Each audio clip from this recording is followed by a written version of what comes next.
मला असं वाटतंय की त्यांनी तुमच्या मार्फत मला आव्हान करू नये.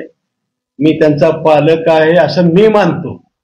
त्यांना जर पालक वाटत नसेल तर मला असं वाटतं की तुमच्या मार्फत दिलेलं निवेदन बरोबर आहे. आणि मला असं वाटतं की आज सुद्धा प्रदेशाध्यक्ष जिल्हाध्यक्षांनी जो निर्णय घेतली, भारतीय जनता पक्षाचे 2 आमदार आहेत, भारतीय जनता पक्षाची सत्ता आहे.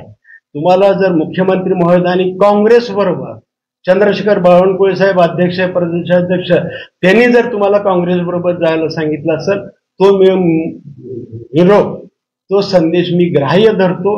आणि जर समजा बैठकीला बसू, आता माझ्या मतदारसंघात छोटं गाव आहे, म्हणजे माझा मतदारसंघ छोटा आहे, त्यांच्या तिकडच्या दक्षिण तालुक्याच्या दृष्टीने मी छोटा आहे आणि मला राजकारण कळत नसल्याने विचारू नये. माझं असं मत नाही की मला लय कळतंय, मी आज सज्ञान आहे, माझ्याकडले ताकद आहे, मला विचारल्याशिवाय काही करू नये अशी माझी म्हणणं नाही. पण तुम्हाला असं वाटतं की मी पालक जर मानत असतील तर त्यांनी तुमच्या मार्फत काय करावं. आणि मी त्यांनी जो निर्णय घेतील, जिल्हाध्यक्ष निर्णय घेतील की आपल्याला न्याय मिळालेला आहे, आपल्या कार्यकर्त्याला न्याय मिळालेला आहे आणि आपले सगळे कार्यकर्ते म्हणतील जिल्हाध्यक्षांना सांगितलेलं आहे ते बरोबर आहे, मी त्यांच्याबरोबर जायला तयार.